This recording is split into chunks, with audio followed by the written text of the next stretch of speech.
All right, we are off and running. Betting you is not stopping. In fact, we're picking up speed here. Episode 2, SEC breakdown. You want to know about Vanderbilt? You want to know about Arkansas? You want to know maybe about Georgia or Alabama? We got that covered too. I'm Ben Rasa. Gaejwski is with me. We're going to go through the teams, talk about some win totals, maybe who we like to threaten in this conference. Matt, we already talked about some win totals. A team like A&M came up, and you were pretty bullish on them. But just general thoughts on the SEC, it's probably pretty safe to say multiple teams will be in the playoff. I think they should have 3. And it's funny to me, every time we go through a conference breakdown, or even when we're doing our week to week, you introduce it with, oh, we have this amazing conference, but we're going to make sure we squeeze in Vanderbilt. You got to start with Vandy. Yeah, we got to start with Vandy. And yeah, as far as this conference goes, it's the best of the best. I think it's better top to bottom than the Big Ten. Big Ten's awesome up top, but they still have the stragglers at the end. So you're looking at least 3 teams in the playoff. I would love to see 4. And I think maybe if we don't get 4, the SEC is going to throw a little fit and we might see this affect future playoffs. I'm not sure on that. Maybe we go to expansion. Maybe we go to the SEC Big Ten breaking off, but who knows? That's for future episodes, I suppose. And you were also we're talking about before the show, there are so many teams in these conferences. They really should figure out relegation, as we were both discussing, just kicking out some of the bottom feeders, bringing up some of the quote-unquote mid-majors, because there are a couple teams in the SEC that are, I mean, Vanderbilt obviously is one of them. They're pretty bad, to be honest, even with SEC talent. You might see this soon. I mean, that would be so sick. Yeah. I don't know how long Vandy is for the SEC. I don't know how long Rutgers is for the Big Ten, especially with Clemson, Florida State, Miami trying to leave. You always got Notre Dame sort of hanging out there. They're semi-attached to the ACC, but, they'd make more sense in the Big Ten. And I don't know if these conferences are just going to, or I guess these TV networks are going to allocate money to Notre Dame going forward just individually. We'll see on that. And I mean, yeah, you have bottom feeder teams in these big conferences that bring you no revenue, and they're just leeching their way to these huge paydays. Like Vanderbilt does nothing for your conference. Nobody tunes into Georgia versus Vanderbilt that week. I can guarantee you that. So I don't know how long they are for the conference. Well, you mentioned the team that certainly does something for the conference, and let's start there. We're going to go in order of odds to actually win this conference. And when you look here on DraftKings, no surprise that Georgia is on top. Plus 190, 10.5 wins, slightly juiced to the over. Last year, I think it's pretty clear, and I know you operate like this. I think Georgia absolutely was one of the 4 best teams, and I also think they absolutely should not have made it. What do you think about them here, and how do you see the Dogs matching up this year? This is why the SEC's pissed. I mean, they run the table in regular season, undefeated to an SEC championship. They play another top 3 or 4 team. I'm sorry to, some of these playoff teams, but Alabama was right there. They lose by 3 points and they don't get in the playoff. I mean, talk about a slap in the face there is some nuance here. Georgia, this was before we had the divisionless structure, so they did not play as tough of a schedule as, a lot of teams in the West last year. We removed that. And now we move forward with Georgia playing a brutal schedule. So if you see something like this happen again, this is where we start to get these teams that are going to be very upset when they don't make the playoff. But, it was also a really funny run out because they clear their win total. They don't cash any of their futures. They don't cash the SEC championship. They don't cash anything playoff related, of course, which is, kind of the opposite of how a lot of people played this team, which just speaks to how difficult it actually is to play the true favorite across any conference, which is Georgia. They're not just the favorite in the SEC. They're the favorite to win the Natty, plus 300. Those are pretty absurd odds, I think, to lock up your money for an entire season. But I guess just briefly to speak on their roster, you have no major coaching changes. And with the expansion of these coaching staffs, a lot of these premier programs are actually getting better just because of who you can hire as GAs and other assistants now. The roster's loaded. They basically return every starter of consequence on offense. It's funny. You lose a couple really high picks in the draft, like Ladd McConkey, and you look at the offensive line, like Cedric Van Pran and Amarius Mims. those guys, like, other than Van Pran, like Mims and McConkey barely played for this team last year. You have tons of experience. Beck is back. He's a top 5 quarterback in terms of efficiency in the country. He's the current favorite to win the Heisman. It's a little close. You bring in ETN from Florida at running back. Unbelievable talent. Ra Thomas got kicked off the team, so you lose him. You lose Ladd McConkey, of course, who didn't play. But on top of Dylan Bell and Dominic Lovett, who returned, you go and you add Colby Young from Miami. You add London Humphreys from Vanderbilt, who had an awesome year there. You lose Brock Bowers. That's probably the biggest problem you'll have with this offense. But Delp played a ton last year when Bowers was hurt. You got Ben Urosic from Stanford coming in. He's a receiving specialist and tons of high-profile recruits, which is the story across every position here. Georgia, especially in the past, it'll be a little different now that there's no divisions, but they just beat teams so badly that you'll have players get 300 snaps that are essentially pure backups. Generally speaking, teams will have like 15 guys on both sides of the ball get 300 plus snaps, accounting for some rotation and injuries. Georgia has like 40 guys that get like starting caliber play because they just beat teams so badly. So they're incredible at building depth. They're incredible at retaining talent because even your backups do get a lot of playing time. And even guys that are hurt and don't play a lot end up being really high draft picks. First in recruiting, 17th in the transfer portal. I mean, this team is top 3 in recruiting every year. Everyone on their roster is basically a 4 and 5 star. Those that aren't are either really high producers from other schools. I guess you don't really have any sort of down transfers for Georgia, but I mean, there's nothing really else to say other than the schedule is really hard. I'm sure you'll bring up some of those games, but yeah, I think it's hard to bet Georgia, even though they are the best team in the country. Yeah, I'm pretty neutral to get us started. If I had to bet over or under 10.5 wins, I would bet over. But I'm not in love with the spot. You mentioned they start with Clemson. They play at Alabama. They've got Texas. Ole Miss is on the schedule. These are tough games. They've got plenty of layups, but you don't have a lot of wiggle room. I do think they get through Clemson, not relatively easily, but honestly, without They're much. 14-point favorites. That's what I mean. Like it's a bigger game in name recognition than I think the problems. But you've got multiple SEC road games that are no joke. I don't think Georgia's going undefeated, but obviously they've got plenty of 11-1 equity. Yeah, I agree. Just like not the kind of team I usually bet in the preseason. We'll bet them plenty week to week. No doubt about it.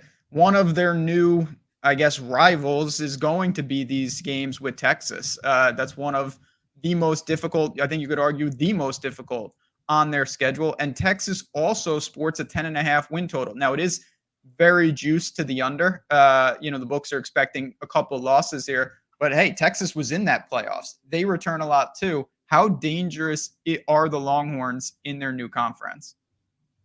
They're definitely dangerous. This is an amazing team just talent-wise. They're 6th in recruiting this year, 6th in the transfer portal. They've been building these classes, stacking these classes now, so they do have pretty good depth. I don't think it's quite there with Georgia, which is going to be a big difference between these teams, at least in this breakdown. Schedule is somewhat reasonable. You do have tough games now that you're in the SEC. You've got Michigan in non-con, Georgia, Texas A&M is a team I like. Oklahoma and Florida are not complete cupcake wins either, gimme wins. So it's still a relatively tough schedule for Texas. I think it's easier than Georgia's, but this team has more to replace. They just lost 3 NFL receivers and an NFL tight end. They just lost their starting running back to a torn LCL and PCL. He's out for the year. Quinn Ewers, for everything he does well, I think he's a little worse than Beck. He was 19th in quarterback efficiency, so that's awesome. But he doesn't run quite as much. Ewers is like this interesting guy. He has mobility, but he doesn't actually take off and run. He uses it to create extra time in the pocket. You look and see he was 138th in time to throw among 178 qualifiers, but he was 26th in pressure to sack ratio. So that actually just looks at, kind of takes the offensive line out of it. Looks at the pressures were allowed and how a quarterback dealt with them. He was really good at that. So he doesn't use his legs exactly like Beck does sometimes where he takes off and runs. He buys a lot of time with it. But now you move to Isaiah Bond from Alabama. He was a high recruit, but he didn't really produce there. Kind of an average season. Matthew Golden, former 4-star, played with Houston, was injured last year. Silas Bolden, excellent season with Oregon State, but he's an up transfer for a reason. Amari Niblack at tight end. What I think they'll try to do now is just lean on this offensive line, which is awesome. You've got 4 full-time players back, and this was an elite offensive line last year. You're full of 4 and 5 stars to replace them.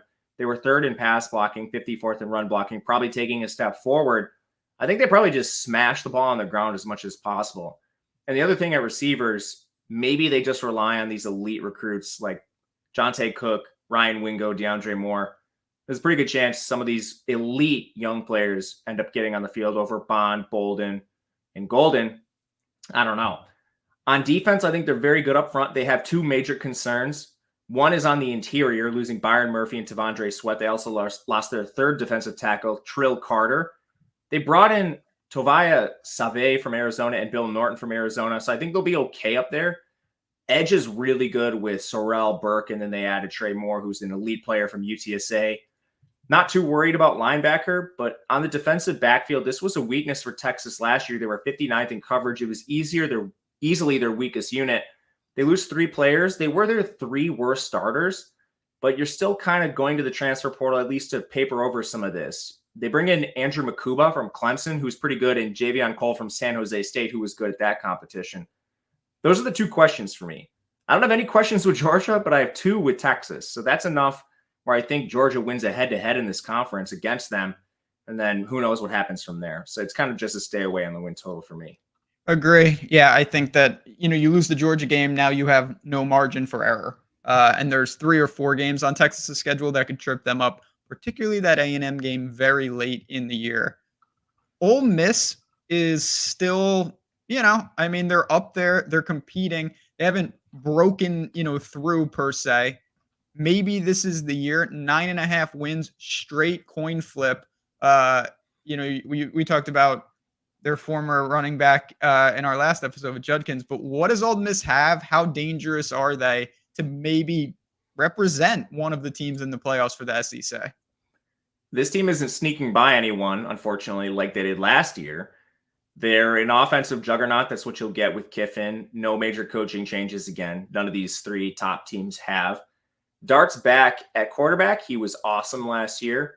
Really good mobility. Very good as a passer as well. Some of that by design with Kiffin. The 7th most efficient quarterback in the country. Pretty good depth. You've got a 4-star behind him. The backfield, you do lose Judkins, but you return his running mate, Ulysses Bentley.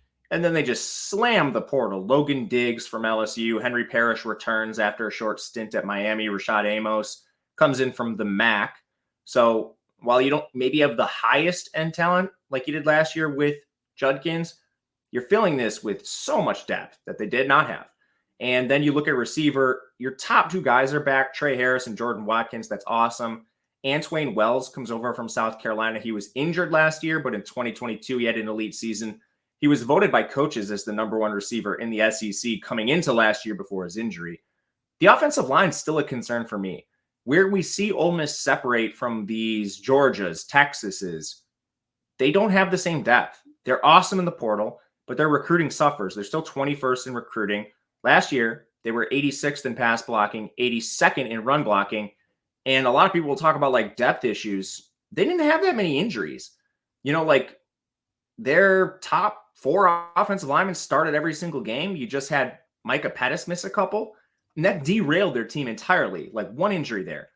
And now you lose 3 of those guys. So who do they bring in? Diego Pounds from North Carolina. I think he's okay. He had average starting marks there. He'll probably fill one of the tackle spots. Nate Kalepo from Washington. Below average guard. Julius Buelo, he's another Washington player. He was another below average guard. And Jerquan Scott, who comes from Southern Miss in the Sun Belt. I mean, I still have a ton of questions with this O-line. Kiffin's going to mask a lot of it. But, I mean, you don't have a lot of depth here. You don't have a lot of high-end talent. Basically, just Pounds is a guy I respect for this team. That's without even talking about the defense, who ended up being, I think, a pretty strong unit. They were 58th. They had problems up front. They were 80th in run defense. Their coverage wasn't that good either, actually. And you lose a lot of guys from this unit, like Isaac Ukwu, the 7th-year player from James Madison last year. He's gone. Cedric Johnson's gone. I don't know where they're going to play Suntarine Perkins. This is going to be a problem for a couple teams in the SEC where one of your best players, your highest recruits, is perhaps playing out of position just because they lost basically every linebacker except Kari Coleman. He was below average. So now you kind of have to like play Suntarine Perkins perhaps out of position after he was a pure edge rusher last year, which I guess makes sense if you're just trying to get all your best 11 on the field because they're deep on the edge, bringing in Princely Umanmielen from Florida, who was awesome. But then the last thing, the back end for this team, you're replacing a ton of guys. You have 2 guys back in Trey Washington, John Saunders. They were 2 of the stronger players, but Trey Amos comes in from Alabama. He wasn't one of the stronger starters there. Brandon Turnage from Tennessee. I actually think that's a pretty good transfer. Yam Banks from South Alabama, Key Lawrence from Oklahoma, and Isaiah Hamilton from Houston. It's a patchwork secondary. I think they'll be better, but I still don't think you're contending with teams like Georgia. So with the amount of questions, it's just to stay away from me again. It's not a tough schedule compared to the other 2 teams, but I just don't see a ceiling when you still have teams like Georgia on the schedule.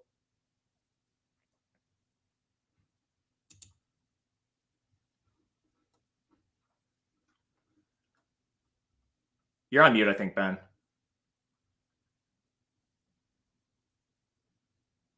Are you on mute?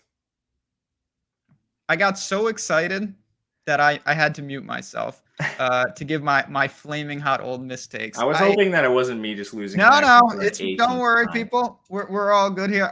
It is a manageable schedule. It really is. You mentioned Georgia, Oklahoma's there, LSU. Non-con is a joke. I see it, but again, it's right where it should be. I hate to be the bearer of bad news. I want to say mortal stone cold lock, but I have them around 9 or 10 wins, and that's where the books do. All right, we're getting to Alabama momentarily. I do want to mention right off the top, though, again, betting you, we're going to be breaking down all these conferences, all these teams. If you enjoy this type of content, you want to help us out, share this, like this, subscribe to this channel. Let's build up the college football here at Odd Chopper. And of course, I do, and I'll be talking more about this, want to mention what we have done on the Odd Chopper side. If you want more content, college football related, you want to see more of us, the marketplace is the place to be. We are building this out quickly. It is brand new. You're going to see our faces there with plenty more. And this is where you can go. If you want that type of data, you want those type of picks, the link is below. You can see I'm right here doing things, betting the Dodgers, doing all sorts of shenanigans. LAFC, I'm sure, Gaejwski, you were watching the Leagues Cup last night in the Mexican soccer streets, as you always do. But this is the type of stuff that you can get. And of course, most importantly, a lot of college football action coming up in the near future. So we wanted to give a shout out there. Make sure, if you want to check out the marketplace, the link is below. Now, Alabama. It's pretty crazy how many times we've done these shows and we go in order. Almost every time we would start with Alabama, but they're the 4th team that we are getting to in the SEC. I think it speaks to the talent, but does it speak to them being maybe a little dangerous to do some things? You're talking about a 9.5 win total, juice to the under. Could Bama actually not hit double-digit wins this year? That's definitely live. A lot of change for them. And I'll just say, with like Bama and Ole Miss, they're not my favorite win totals. I generally don't have like a massive portfolio win totals. Try to keep it to my favorites. But if you do bet a lot of them, like I think there's a little value on the Ole Miss over, as I think there's a little value on the Alabama under.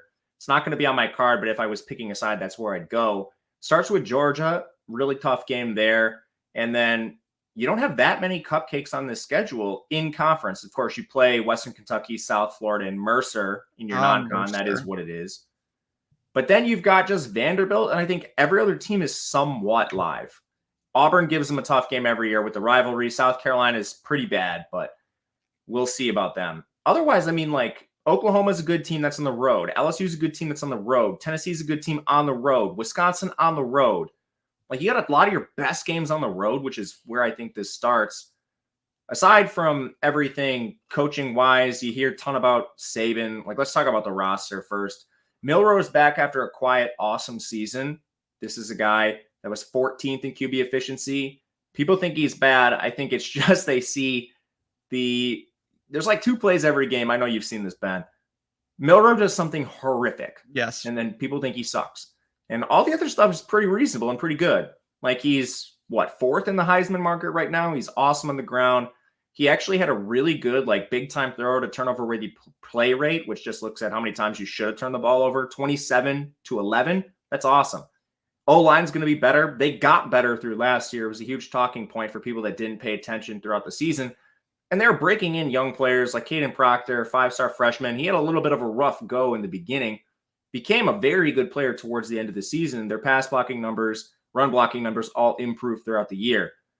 Receiver's a huge concern for me. You've got a freshman in Ryan Williams who's making a lot of noise, but you bring in Jeremy Bernard from Washington, formerly of Michigan State. He was a wide receiver 4 there. Kendrick Law, Kobe Prentice, Jalen Hale. Like, these guys have all been failures over their time with Alabama. So you're not deep. You're reliant on a freshman stepping up and a former wide receiver 4 who is a pretty good recruit. I'll give him that. But maybe they just slam the ball behind this O-line with Justice Haynes and Jam Miller. We'll see. But I'm not super excited about the offense. The defense, I think they're going to be good up front. They still lose Dallas Turner and Chris Broswell, which is huge. Those are big edge players that they had last year. But in the back end, man, like, they only returned Malachi Moore. They lost Caleb Downs, Kool-Aid McKinstry, Terry and Arnold, Jalen Key, Trey Amos. I mean, like, holy smokes. They bring in some transfers. But I think this really comes down to how their 3 5-star freshmen play. You got 3 of them, 5 stars. Like, you couldn't ask for more talented players in the entire country. They're just young. How well do these guys play in year 1? I don't know. So it's going to be a pass for me. This is a dicey Alabama roster with a huge ceiling and a pretty low floor if they can't put this together. And for the record, I think DeBoer is the fine coach. Yeah, I think he is too. I just don't love. You mentioned it's not an easy. When you're talking about lofty win totals, the gimmies don't help you. It's about the other side of it. And they have 5-6 games that are not that easy. And you can't just win a handful of them. You got to win most of them. So, like, yeah, playing Mercer, that's more pertinent when you're talking about like UMass, who only needs 3 wins or something. Alabama's got to have 10. Now you are laying a little juice, but I'm with you there. I think this is a tough little spot. I do think they're kind of in that next tier, kind of with the next team we're talking about. LSU is an interesting evaluation. They're another team. Obviously, all sorts of talent has gone, very, very strong at home. You're not talking about a team that is super live to really, really do damage, but they still have that talent if they get on a run. You see 9.5 wins once again, but more juiced to that under. What is the status of this team? Where do they pick up the pieces? Who takes the reins at quarterback? And how do you think they look? I'm really debating an under here. You replace both coordinators. And just one quick thing on coordinators. I think Blake Baker, their new DC, is awesome. He comes from Missouri. They were one of our darlings last year. Yeah. But people, I think, automatically just assume these unproven guys are going to come in and step up and be awesome coaches. The way I think about coaching is you have these these guys on a tier, you need to rank these coaches. Saban and Kirby Smart were the best 2 in the country. But then you get guys like, let's use Scott Frost as an example. Elite coach in the G5. He goes to Nebraska and he fails. Well, what is he? Maybe he's like the 35th best coach, the 40th best coach. He takes a role that's just a little above him and he gets smashed. We're just assuming Blake Baker's awesome. He's a very young coach. I mean, he's only been DC for 2 years at Missouri. He was formerly with LSU, so there's some continuity there, but I'm just pumping the brakes on him going up in the SEC with less talent and just being this stud. I think he's going to be good, but I'm not going to assume he's the best DC in the country. Roster-wise, I have a lot of questions, man. So on top of the DC, you change your OCs. You're going to have to change your offense entirely because Garrett Nussmeier is a pocket passer. He's going to have negative rushing yards. His profile is pretty damn scary, man. 59% completion for 7.8 yards per attempt, 11 touchdowns, 7 interceptions. That's with Neighbors, Brian Thomas. Now you're turning to, people are assuming Kyron Lacey's the next heir apparent. This guy sucked with Louisiana. Wasn't any good last year. He didn't even have a full-time role at Louisiana. Zagan Thomas is already hurt. He's dealing with a hamstring, not practicing. He's the Mississippi State transfer. You bring in a Liberty transfer in CJ Daniels. That's awesome. But he played at Liberty for a reason. And on recruiting, people just assume these low players that were awesome at Sunbelt teams and Coosa teams are going to come up and dominate the SEC. Occasionally you get a guy like Jamari Thrash, but generally speaking, recruiting rankings are accurate. Look at the first round of the NFL draft. It's basically all 4 and 5 stars. Yeah, you get a Quinyon Mitchell occasionally. But these players, aside from, academics or arrests, they're playing in these low levels for a reason. And when they come up, a lot of times you see them fail. So, I mean, having CJ Daniels as maybe your wide receiver one's a problem. For this receiving core to hit their ceiling, I think you need Chris Hilton, Aaron Anderson, your former 4 and 5 stars to actually be good, because Thomas, Daniels, and Lacey are not it. On defense, they did nothing to replace the interior. You lose Jordan Jefferson, Mekhi Wingo, Mason Smith. You got a lot of power run teams with good offensive lines. What are you going to do against Texas? What are you going to do against Ole Miss starters, Georgia, like when you play these teams? Not all of them are on the schedule. Like Alabama's on the schedule. You're going to get murdered by that offensive line with like Gio Paez and JVR Suggs playing significantly up front. They do have some high recruits, like Dominic McKinley's a 5-star there, but man, you're relying on a freshman right away to go against that Alabama O-line. I don't know, man. You're playing Harold Perkins out of position. His best snaps have always come at edge rusher. He's playing off-ball linebacker now. I don't know. You trot out the same guys in the secondary as last year. I guess they're a year older. That's pretty good. But, I mean, you're going to just take Blake Baker and he's going to fix all those problems. Your starters are going to be some combination of Ashton Stamp, Sage Ryan, Major Burns, and Jordan Allen's running with the first team right now. He didn't even get on the field last year with those bad secondary players. So I don't know. I'm like debating an under here. It's really juice, but comes down to the schedule. Alabama's there. I think you have some tough games like A&M. That's on the road. I think A&M wins that game. USC in week 1, they should beat USC, but that line's within a touchdown. I mean, I don't know. I'm not an LSU guy. Not an LSU guy either. You have a 9.5 juiced. You also have flat 9 at even money if you want to short it. Obviously, there's a lot of times you push there. But I'm more with you. I'm not super high on LSU. I think if I was really bullish on them, I would just bet them in week 1. I think that's a huge swing game. I see almost no way that they can win that game or lose that game, and really have a successful season. That would be a weird kind of run out here. All right, let's keep it moving.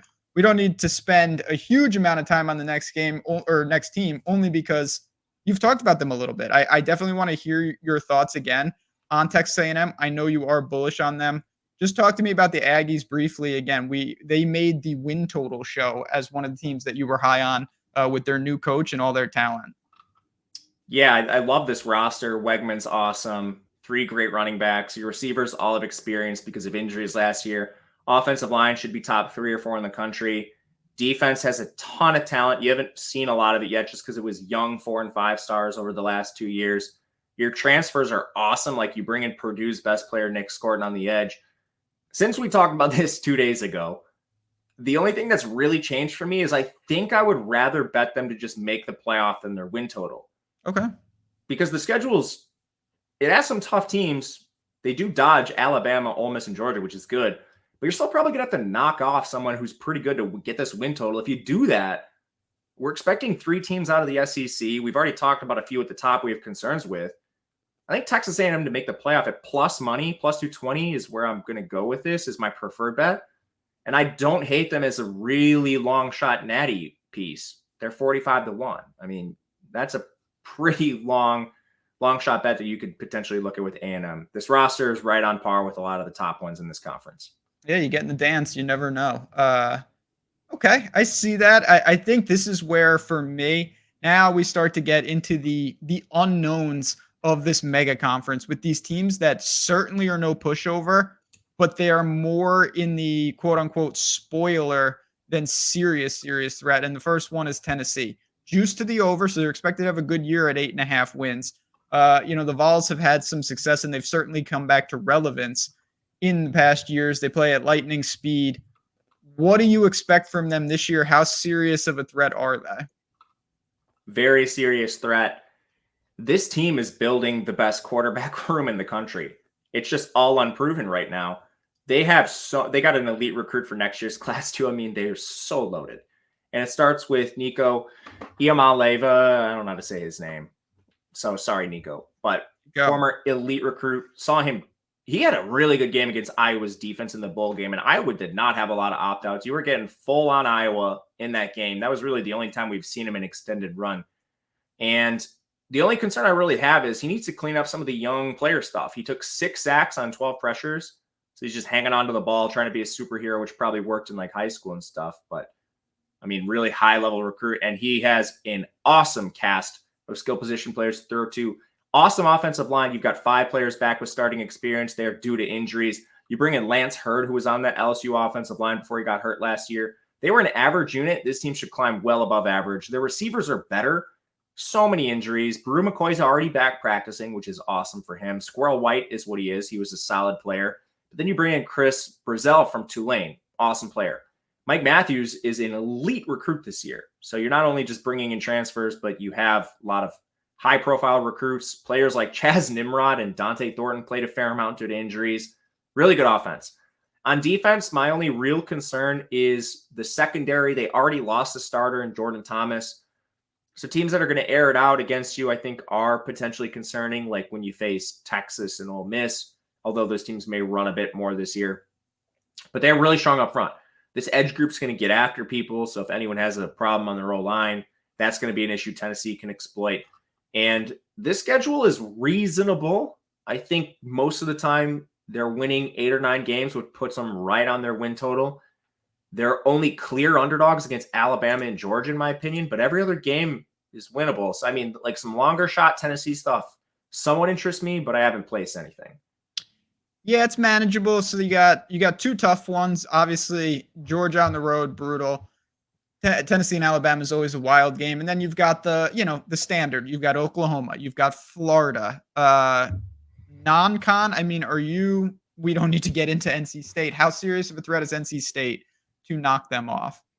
NC State's a good team, but Tennessee should be favored in that game. Okay. Probably by at least a touchdown.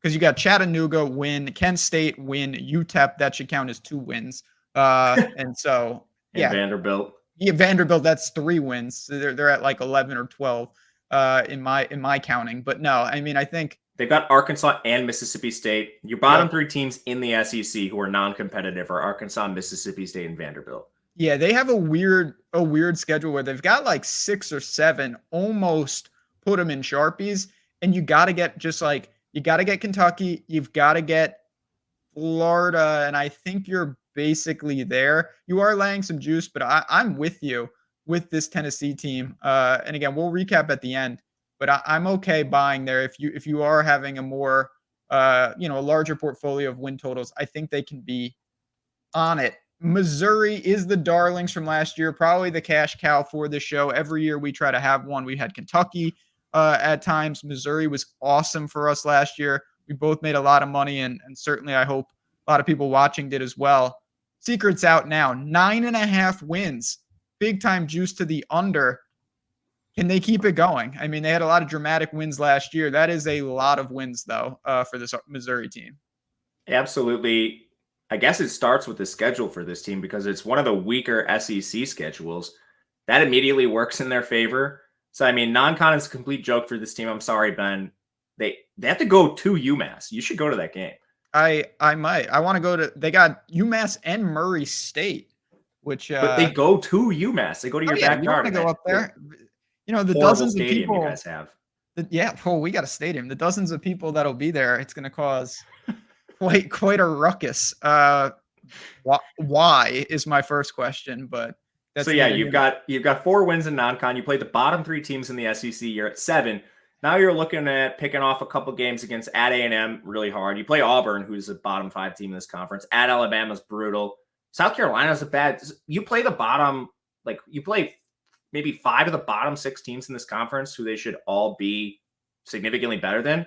I'm really only worried about Oklahoma, A&M, and Alabama. A couple of those games are on the road, which is tough, but I mean, you're looking at a win total that's appropriately priced, in my opinion. All the juice on the under makes a lot of sense. I guess to break down the roster quickly, they should be humming on offense. There's a lot of shootout teams in this conference. We've talked about a couple of them already, at least more than I think previously. Bama should be a shootout team unless that 5-star secondary comes together. I've got problems with LSU. They could be a shootout team. Tennessee should be a shootout team with their horrendous secondary. And Missouri's got some of the same problems, and it's not just losing their coordinator, Baker. They lost so much NFL talent in the secondary. 3 elite players are gone. 2 of them high NFL draft picks, and Enos Rakestraw and Chris Abrams-Drains. On the edge, you lose an elite player in Darius Robinson. You lose 2 of your stud linebackers. One of them was hurt last year, so it's not a huge issue. You do go to the transfer portal in some of these places, but I have a lot of concerns with who they brought in. It's Missouri, so you're not exactly as enticing of a destination as like a Georgia. Some of the players I like are Toriano Pride from Clemson. He'll have to fill in that secondary that has a lot of issues. Corey Flagg from Miami, high-profile transfer there at linebacker. The players on the defensive line, I think, have some serious, serious problems trying to fill in for what they got out of Robinson. So, I mean, they do have some 5-stars. Like, this team is recruiting better. They got a 5-star defensive lineman who's probably going to have to play early, and Missouri will do that. We saw him do it with Burden, but man, could be a shootout team, and they're built for it on offense. O-line should be pretty good. They got 2 good transfers there, so I think they hold up, but the receiving core is all intact. It's Burden, it's Weiss, it's Mookie Cooper. They're going to do what they do with Brady Cook and win some shootouts, lose some shootouts. Just an easy schedule, I think, is appropriately priced. Yeah, the schedule really does help them. I'm not sure they're going to be able to pick off the A&Ms, Alabamas of the world, but they will rack up some games. They're going to cruise to a bowl. I have no interest, to be honest, in futures for them making the playoff or even their win total. I think they land on 9 wins. Oklahoma, another team, again, they're getting used to their new surroundings. We've got, what do we got here? 7.5 straight coin flip. Talk to me about Arnold and this team. What are they going to look like? I mean, Oklahoma's had a string of high octane offenses. Does that continue, or did they take a step back this year? I think they'll continue to be high octane. They bring in Seth Littrell. I don't know. He's not exactly our boy, but he's fun. He's their new OC. They play really fast. He was at North Texas. The team was running at the speed of light, which isn't different than what they've been doing. They were 9th in pace last year. So I wouldn't expect seismic changes. It'll be a fun offense. Jackson Arnold, he's their 5-star quarterback. He's going to have to step in for Dylan Gabriel. That is easier said than done. He shredded Arizona in the bowl game, but I mean, he had a lot of concerning plays as well. 361 yards. That's awesome, but he had 2 touchdowns and 3 interceptions, and he had 5 turnover-worthy plays. If all DBs and defensive linemen pick up the right fumbles and catch the right interceptions, he ends that game with 5 turnovers. Now, Arizona didn't have the best defense, and some of their players were out. It was a bowl game. That's just young player stuff. Like Tennessee dealt with that. You'd like to think they clean it up, especially with like Littrell coming in. O-line's a huge problem for this team. They lost so many players. Their 2 returners are their 2 worst players from their offensive line. They go to the portal. You bring in Fibechi Niawawu from North Texas, Garion Hatchett from Washington, Spencer Brown from Michigan State, Michael Tarkin from USC, and Branson Hickman from SMU. The only player who was above average in that group was Branson Hickman, and he comes from a lower level of competition. That's a problem. This O-line is not going to stand up against some of the better edge rushers. They're, I think, going to try to run the ball with Sawchuk and Barnes, but you might just have Jackson Arnold running for his life. Fortunately, he's got good receivers with Angelo Anthony, Deion Burks coming in from Purdue, so that should be good, but I've just got questions efficiency-wise if their offensive line can't hold up. Defense should be pretty good. You have 12 players back with starting experience, and a lot of them were hurt. The secondary should be a strength of this team, which I like. I have some questions up front, but they went out and they got Demonic Williams from TCU. It's a solid player there. The defense is pretty good. I think Ole Miss hangs in a lot of games, but this significant offensive line weakness, the questions on offense, I still think they're probably appropriately priced. I'm somewhat interested in the under because of this schedule. They play a lot of really hard teams. Non-con should be a breeze for the most part, just with the changes that Houston and Tulane are undergoing. But Tennessee, at Auburn, Texas, at Ole Miss, at Missouri, Alabama at home, and at LSU. A ton of your more difficult games are on the road. I didn't bet this, but I'm flirting with an under for Oklahoma. How do they get to 8 wins? This is at 7.5. Even with the 4 non-con, who are the 2 teams, or who are the other 4 teams they're beating? That's the problem. I don't see it, to be honest. And it's not even that I think they're a bad team. You mentioned it. Okay. Temple, win. Tulane, win. Houston, win. Maine, certainly a win. That's 4. Now you need 4 of the teams that you just rattled off. Auburn on the road, South Carolina at home. Even if you give them both of those, which is no gimme, now you need 2 more. Your choices. You got Tennessee, Texas, at Ole Miss, at Missouri, Alabama, or at LSU. I don't see it. I really don't. And this is assuming all that. God forbid they trip up against like Houston, then you can forget it. Doors closed. Maybe Maine will beat them, but I think this team's going to be a little dangerous, but I honestly think that they win 7 games. When I do it out, I will at straight even money give me Oklahoma under their win total this year. All right, we've got Auburn next. Auburn's been mentioned like 15 times already because they must play 30 games. They're on every single team's schedule somehow. It doesn't even make sense. 7.5 wins, but more juice to the under. So the books are expecting them to maybe be fighting for 500. Is it a product of the schedule or is it a talent deficiency issue? They're getting there. Second year of a rebuild. I mean, their recruiting's getting a lot better. They jumped to 10th, but those are freshmen. Last year, first year under a new head coach, gets there a little late. You don't have the same benefit. So, I mean, like they're stacking classes. It's just going to take a little bit.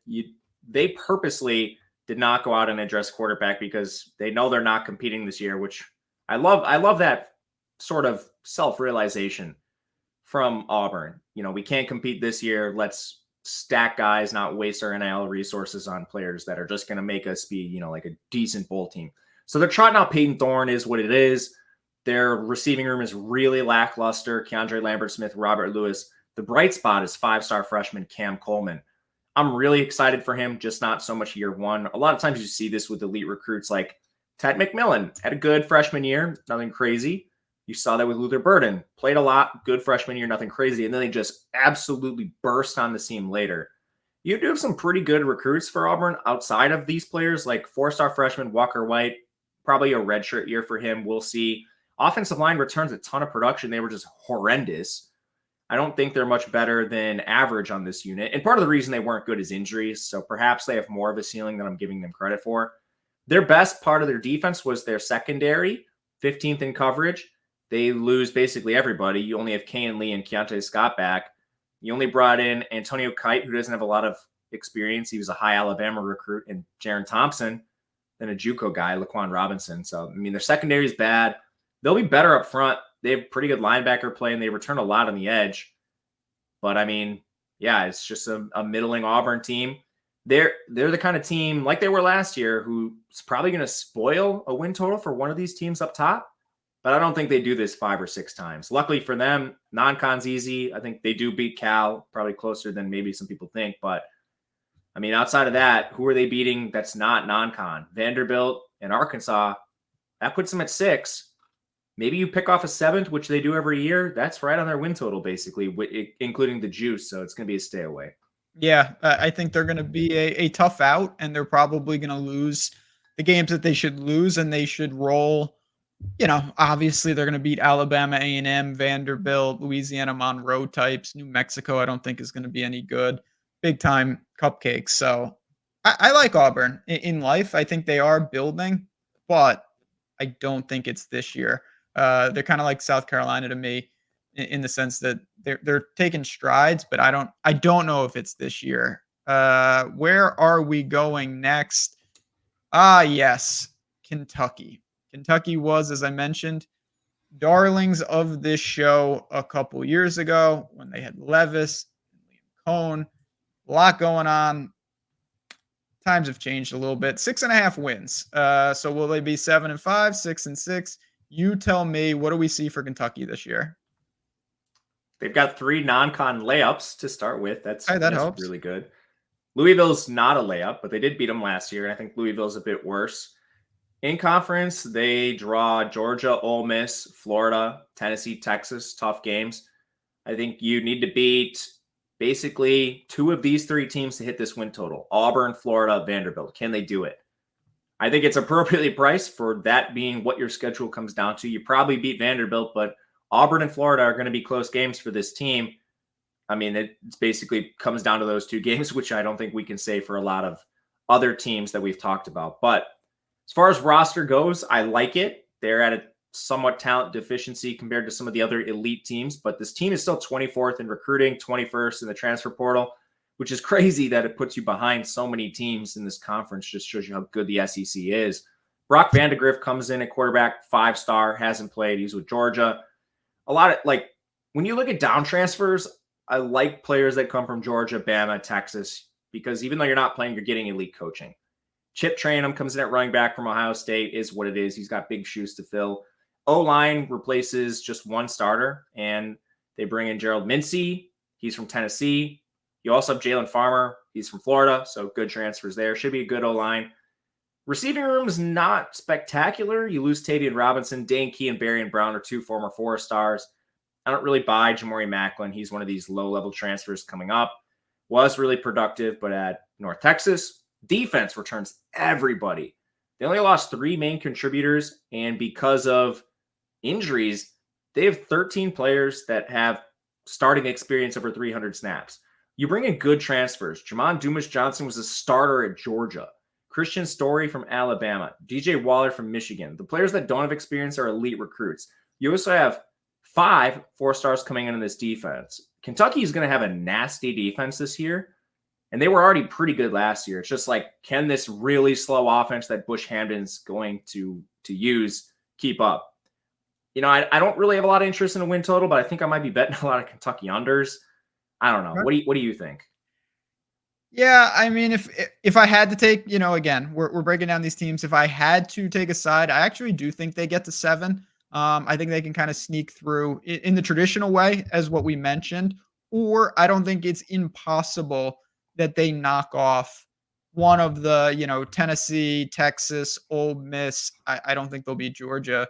It is at home, but still, it seems like, and we do this every year, better team to, if they're undervalued, yeah, you could take the win total, but there's going to be specific spots in this schedule that are more actionable and you don't lock up your money. Like, we're not going to learn a lot about them initially, but if you really do like them, going into that Ole Miss game or even going into that Florida game in the middle of the year, I might just bet them there where I have a lot more data points. I mean, they should probably be more than 26-point favorites against that horrendous Southern Miss team. Southern Miss has some issues. There's no doubt about it. That team is bad. We'll get there eventually. There's no doubt. All right, we've got a handful of teams left. I do want to mention, though, we've talked about win totals. We've talked about all sorts of things, properly allocating the bankroll. One way to do that is to try to get bonus bets. And Bet365 does have you covered there. 5 into 150. The link is below. It's pretty simple. If you want some extra cash and they're in your state from Arizona, Indiana, Iowa, North Carolina, New Jersey, Colorado, Louisiana, Ohio, Virginia, Kentucky, and Pennsylvania, you can bet 5 and get 150. Don't do it on a win total because the bet needs to clear. Just bet something. Bet a baseball game. Win or lose, now you have 150 in bonus bets, and you can use that on all sorts of things. Got to be 21 plus, 18 in Kentucky. If you have a gambling problem, call 1-800-GAMBLER. Let's go to the swamp. Let's see what we've got going on here with the Florida Gators. I don't know. Obviously, it's not the dynasty era of Florida football. I think we all know that. But are they still a team that we have to take seriously? We look at this schedule and we look at this team. It's not the most glamorous situation, but I'll be honest. When I saw 4.5, it caught me by surprise. I know it's a tough schedule, but man, that's not a lot of love for Florida. No, it's not. Just the hardest schedule of all time. It really is brutal. A lot of people are saying it is the hardest schedule of all time, and I don't have any pushback on it. They're favored in 2 games, clearly. Maybe Samford. depending. Yeah, I mean, Mississippi State and Samford. A lot of injuries occur through the regular season, so maybe they pick up like a third or fourth game they're favored in randomly if they stay healthy, which is going to be a problem going through this gauntlet. But it's like crazy to me. You're probably going to see Billy Napier fired, which I don't think is largely his fault. Florida did not have their NIL stuff together when that first happened, so he was at a disadvantage. It's together now, and they're recruiting elite players. Number 1 quarterback, DJ Lagway. You got another 5-star on the defensive line, and LJ McCray. The problem is those are freshmen, and his leash is gone. So I don't know. If they fire him and hire a new coach, maybe you see some of these guys transfer and Florida remains where they have been. But yeah, I love the team. Montrell Johnson should be back sometime after the first couple of weeks. He's dealing with an injury right now, but you have elite recruits everywhere. Tryon Webb's fine. Your receiving room is better. Eugene Wilson had a crazy breakout. You bring in Elijah Badger from Arizona State, their best player. Shamir Dike reunites with Graham Mertz. Graham Mertz had an awesome season. I had written this guy off. This guy completed 73% of his passes for 8.1 yards per attempt, 20 scores, and 3 picks. He only had 6 turnover-worthy plays all season long. Unreal. O-line should be pretty good. They were already good last year. 25th in run blocking, 63rd in pass blocking. I think that's about where they'll finish given who they lost, who they bring back, and what they got in the transfer portal. Defense is pretty good. 7 starters with legitimate experience. You bring in some solid high-profile transfers, and the guys that you're using to backfill those spots from the depth are all really high recruits. The problem is you just play the most difficult schedule I've ever seen. And part of this, like I project this around, like 5.5 wins, but what's keeping me off of this with the tough schedule, if there's like a severe injury to a key player against like Texas, I don't want to have to be holding this win total with Florida just being a lame duck through the last 3 games of the year. So I'm going to stay off it just for that reason. They're going to get beat up. I don't know who it's going to be, but I have questions about their sustainability through the season. I did think it was kind of telling. I really respect Miami, and that game is basically a pick 'em. In week whatever 0, 1, 1.5. I do kind of like Miami. Week 1. Week 0 sucks this year. That's a shame. Damn. There's only 2 games. It can't be worse than last year, where I watched UTEP just throw away a game to get my season started against Jacksonville State. My dad talks to me about that game probably once a month to this day. Yeah, I respect that. It haunts him. Yeah, it's a haunting thing. I've got a lot of problems. That's one of them. It just disturbing. Thank God UTEP has a new era of football that is upon them. All right, South Carolina. Couple more teams, then we'll wrap up. We'll go best bets, and we will call it. But we're going to be doing, again, more breakdowns, Big 12, ACC. If you have any questions on anything, at Matt_Gaejwski, at JazzRazBets. We're on Twitter. We're available. We're going to be, of course, in our Discord. We've got a lot going on here at Odd Chopper and at Stokastic. It's going to be a great year. South Carolina, it's funny. Florida, when you go in order of odds to win, the conference, they're a little ahead just because of that talent. But South Carolina, because of their more manageable schedules, actually projected to win more games. 5.5 wins, and it's slightly juiced to the over. What do you make of them? They're another team that has been stacking up classes. Do they finally start to put it together? No, I'm taking the under at plus money. All right. We haven't had a lot of ones that I like. I do like this one. Your non-con, it's pretty much a joke other than Clemson. You should get 3 wins, and then you play Vanderbilt. So I think you get 4. Where do the other 2 come from? It's a pretty difficult schedule overall. I don't have them favored in any other conference games other than Vanderbilt. So you don't play any of the other really bad teams like Mississippi State, Arkansas. Those teams aren't in the schedule. And then you got Clemson. So first of all, I don't think the schedule is favorable for them getting to 6 wins. You're getting plus money on the under. From there, I have a lot of concerns. You replace your quarterback. Lenora Sellers is an elite dual threat recruit, so they should do some fun stuff. But he's unproven. And I've got a lot of questions with the weapons. This is a team that is going basically just like, let's take the best players from lower level competition and see how it goes. Jared Brown was at Coastal Carolina. Awesome year there, but the Sun Belt's way different than the SEC. Gage Larvadain comes from the MAC. He was previously an FCS guy. So, we're talking about a player that was in the FCS 2 years ago now having to start in the SEC. I don't know. They should have played Nick Harbor more last year. He's their elite recruit.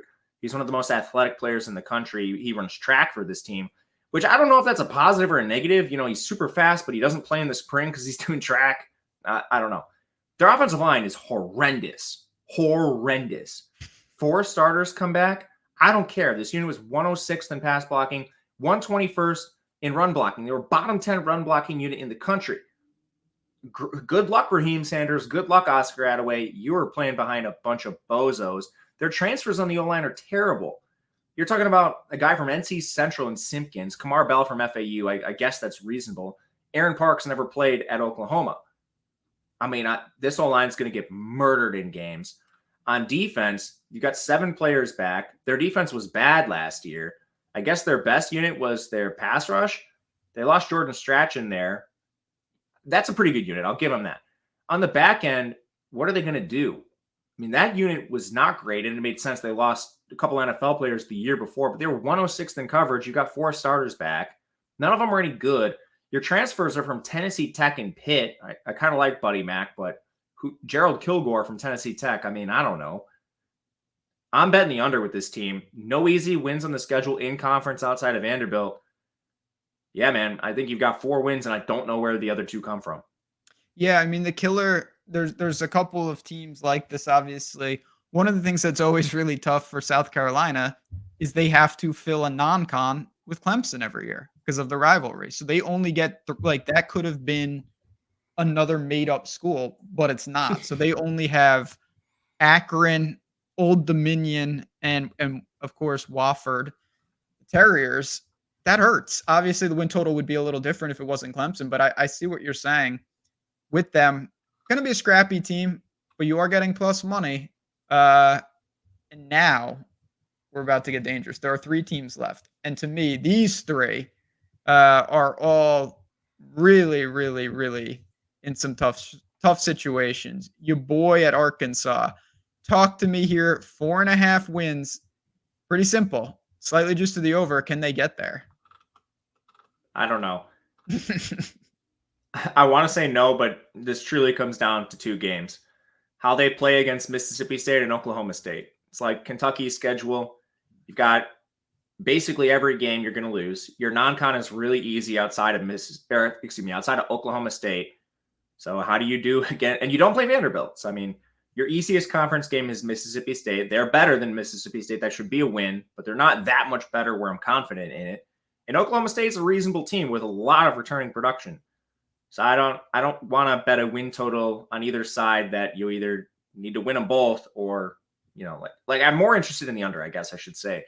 But the funniest thing with this team is Sam Pittman's getting fired, and I cannot wait for the Bobby Petrino interim head coach with Arkansas. Yeah, that is going to be so fun. Yeah.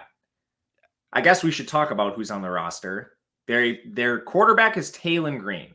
Taylon Green, the 109th most efficient quarterback from last year's 2023 college football season, was playing in Boise State in a timeshare. Couldn't even win the job. That's the guy you're going to trot out in the SEC in 2024. Good luck. You brought in no receivers. This unit was horrendous last year. So, I mean, if you're betting on this offense improving, it all comes down to what you're getting out of Petrino because they have no good skill position players. Running back's worse. You bring in Jaquindon Jackson, great. I know Raheem Sanders was hurt last year, but Jaquindon Jackson is a step down from Raheem Sanders. Defense, I mean, this unit should be horrendous. They were bad last year, and I think they're probably going to be a little bit worse. You have no returning linebacker production. You have a couple returners in the secondary, but I mean, a lot of these players were bad, and I think they're just going to get straight up benched. Up front, I mean, this unit was 88th in run defense. Can they stop the run anymore? They only added 2 transfers. One of them I don't think is even going to play. So, I mean, power run games, this team's going to get run over. Secondary is probably a little better, but probably still worse than most of the teams you face. If you're down in games, Taylon Green's not the quarterback that's bringing you back. And in camp, Malachi Singleton is pushing him a little bit. Those of you that just assume Taylon Green's going to win this job, I wouldn't be so sure. He stinks. I lean to the under, but I think I have more interest in just betting Oklahoma State in the second game. Arkansas obviously is going to be 1-0. They get an FCS school, and then they play Oklahoma State. And depending on what that line is, I think I'm not super bullish on Oklahoma State, but I do think that they're going to win that game. So if you don't want to lock up your money, I think that's almost directly correlated to under 4.5 both directions, as you mentioned. I might just bet Oklahoma State. And yeah, they get Mississippi State, but it is in Starkville. And we're about to talk about them. Another team that is just, it's not great. For them, they could be in Vanderbilt territory. You never want to be Vanderbilt territory. 4.5 wins, but it's juiced heavily to the under. How bad is this team going to be? Really bad. They're worse than Arkansas, who's the 3rd worst team. And they're in a full rebuild. So they're completely changing their team for it's the 3rd straight year. You go from Mike Leach, who runs a very unique system that just essentially can't be replicated. You go to last year's complete bozo offense, which tried to do the exact opposite with a roster that was recruited to run Mike Leach's system. Now you're kind of returning back more towards Mike Leach with Jeff Lebby. So, like, it's still different. So, I mean, this is your third drastic offensive change in as many years. Your team is horrendous. We talked about bringing in Taylon Green for Arkansas. We bring in Blake Shapen for Mississippi State. Blake Shapen was the 86th most efficient quarterback with Baylor last year. He had more turnover-worthy plays than big-time throws.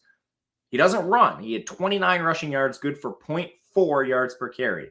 He was extremely slow in his time to throw, 121st. He had a horrendous pressure to sack ratio, 24%. That was 135th among 178 qualifiers. I mean, I would probably just start Chris Parson right away, the former 2023 four-star, because Blake Shapen ain't it. No offensive linemen are back for this team. It's all up transfers from poor schools. Jacoby Jackson's from Texas Tech. Ethan Miner, North Texas. I mean, this is a bad unit. McKylan Pounders from Memphis. He wasn't even good at Memphis. Tight end is no one good. Your receivers, I mean, you bring back Jordan Mosley and Jalen Wally. They were part-time players. Then you're relying on transfers. Kelly Akari, Kevin Coleman. Kevin Coleman was a failure at Louisville. Now he's going to play in the SEC. Kelly Akari was the wide receiver 2 at UTEP before Tyron Smith got hurt. Now he's going to play in the SEC? Are you kidding me with this? This is a joke. Their defense only has 4 starters back. This team is horrible. I mean, if they didn't play such an easy non-con, like Ben, this team might quit midseason. I don't know. They play UMass before the end of the season. Well, that helps. I'm probably going to, yeah, it does. But I legitimately might bet UMass in that game, depending on, some logistics. Not to win or anything, but to cover. Oh, yeah. Just this Mississippi State team stinks. I don't think it's unreasonable to say that they don't go 4-0 in non-con. I don't think they're going 4-0 in non-con. Like, Toledo isn't a gimme, and Arizona State is not good either, but I think one of them knocks them off, and I've got Mississippi State. If I had to set a win total for conference wins, it would definitely be 0.5. I don't know how you argue it's anything more than that. No, I mean, the whole season win total wise, assuming they sweep non-con, comes down to Arkansas, who they're worse than. Yeah, and I don't think they're gonna. I think they need 2 wins in the SEC to clear 4.5. Yeah, I don't know. That non-con is not scary, but Toledo and Arizona State are not layups. No, they got 2 layups on the road at Arizona State. Yeah, and Toledo, the MAC's the MAC. Toledo always has a decent team, and I think they're going to be decent here. And Mississippi State to pull an upset, it's going to be a major upset. Like, not only do they don't play Vanderbilt, they don't play themselves, which would be nice. Like, you can't have Mississippi State on the schedule. That makes it tougher. Tough scene. I'm not betting under 4.5, but I'm going to short them, particularly in non-con, after they get their FCS game out of the way. One final team. It is my favorite team in the conference, not because of anything good that they do. Every year I seem to bet this win total, and every year by week 3, I know if I won or lost because it's all it comes down to. You've got over 2.5, and it's minus 200 to the over. Let's see what DraftKings has. I would assume they probably moved the number. Yeah, they moved it to 3. So you've got the push equity, but you don't have to lay as much juice. Push equity the wrong way, I should say. How bad is Vanderbilt, and can they get to 3 or 4? They probably get to 3. There's honestly not much to talk about because of how often they're going to land on 3. Virginia Tech in the opener loss. They played gimmies in non-con. Alcorn State, Georgia State's a disaster, and Ball State's a complete disaster. They might be the worst team in the MAC. There it is. 3. We win. If we get those 3, we win. But you're paying enormous juice. But they also have home to Alabama and Texas. They don't play the other bad teams. Yeah, that's a problem. Okay, so let me ask you this, and you can get into the roster.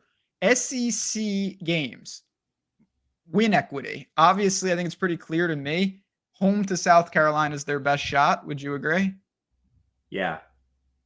Then it's a pretty big drop-off. I don't even know what the second one would be. Probably on the road in Auburn, which is not good. That is a drop-off. Yeah, that's bad. Road to Kentucky, road to Missouri. So, yeah, we're not They're going to have to get that Georgia State game. They should. Georgia State's, I mean, they lost their coach. I mean, last year, this was the situation. They lost their coach in like February. When did he leave? Yeah, I mean, he became a South Carolina tight ends coach, and Georgia State didn't even play in the spring because of his. Yeah, Georgia State's going to be bad. There's no doubt about it. Yeah, you obviously have to be 2-1, and then Ball State. This really is a really dumb win total. You meant? Do they have anything going on personnel wise?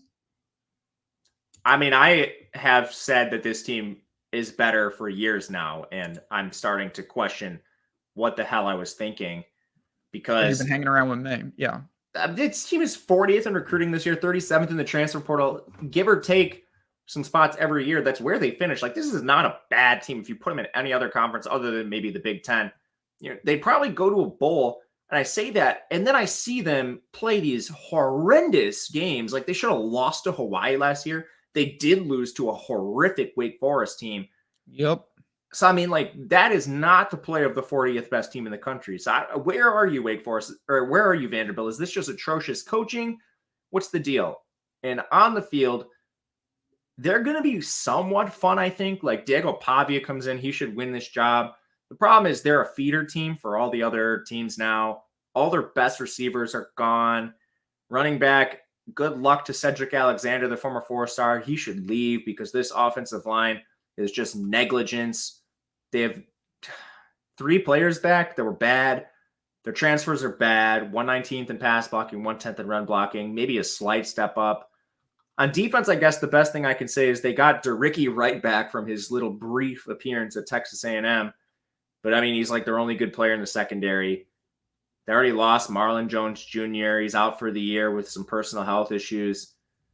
They're going to be a little better on defense, but this unit was still 123rd. Like, what is a little better? 100th? I don't know. Like, they're just not a serious SEC team. Their win total is what it is. It lands on 3 so many. I'm not. Where's Ken Seals these days? He's a backup somewhere. I forget where. I think he's at Texas Tech or TCU. It's somewhere down there. He is at TCU. He's the backup there. One of those. Shout out Ken Seals. Oh, is AJ Swan. He's a backup at LSU, I think. Okay. If you guys are watching, either of you backup quarterbacks, hit the like button. We appreciate it. There's not much to say here. It's bad. They didn't win any SEC games last year. They beat Kentucky 2 years ago. I don't know. I might bet Vanderbilt here and there, but I'm not betting the win total. All right. We went through every single team. We like to do this real quick just for you guys. You have a couple dollars in the account and someone says to you, what is the best win total bet? Do you tell them South Carolina under? Do you tell them Texas A&M to make the playoff? What are your final thoughts on this conference? Those are I know you're going to give some, so I'm not going to go through like my top 5, but those are my top 2. The South Carolina unders at plus money, which is another reason I just really like it. You can find like plus 102s. And I'm in Wisconsin. You might be able to do even better if you shop it seriously. Obviously, check out Chopper. And then I like A&M. I really just bet them kind of across the board. I think they're live in almost every category. I have them in week 1 against Notre Dame. I have an over on their win total. My favorite, I think, is just taking them plus 220 to make the playoff. But I don't even hate Natty stuff at 45-1. I obviously don't seriously bet that. Like, that's just a couch change bet. But I think A&M's underrated. So those are my top 2. Yeah, and I'm certainly with you kind of on what we've got going on there. I'm just going to throw one more out. And I mentioned I definitely think you can just wait and short them in an individual game. But Arkansas at straight even money to win under 4.5, I think is pretty reasonable. I don't like this team at all. They had their little climb up and now they've completely regressed. And I think it's going to be a tough season in Fayetteville. So you've got a couple teams to short there. Of the big dogs, if I had to take one over, I would go. I don't want to do this, but if I had to go super traditional, I think that Georgia once again kind of cruises. They navigate. Maybe they get tripped up once, but I do think they get to 11. But for me, I think we've done some good work. There's going to be some conferences that are maybe not as prestigious, but with a lot more potential opportunities. And if you want to see them, stay tuned here on this very channel because we're going to be breaking them all down conference by conference, and then we're going to turn our sights to week 0 rapidly approaching. But let's get on out of here. 16 up, 16 down. Sir, good work. Let's do it again soon. Any final thoughts for the people? I think we got the Big Ten tomorrow. Yeah. We're kind of going to work our way down, but appreciate you staying here for the mega conferences. We're going to do this all throughout the year with game totals, game lines. So thank you for being here. Always appreciate it. Yeah, hit the like button on your way out. And again, get over to OddsShopper and find what works for you, whether you're looking for great tools or just great communities featuring guys like us and the rest of the team. We've got you covered. So for me, for Matt, and for the SEC, good luck, and we'll talk to you guys soon.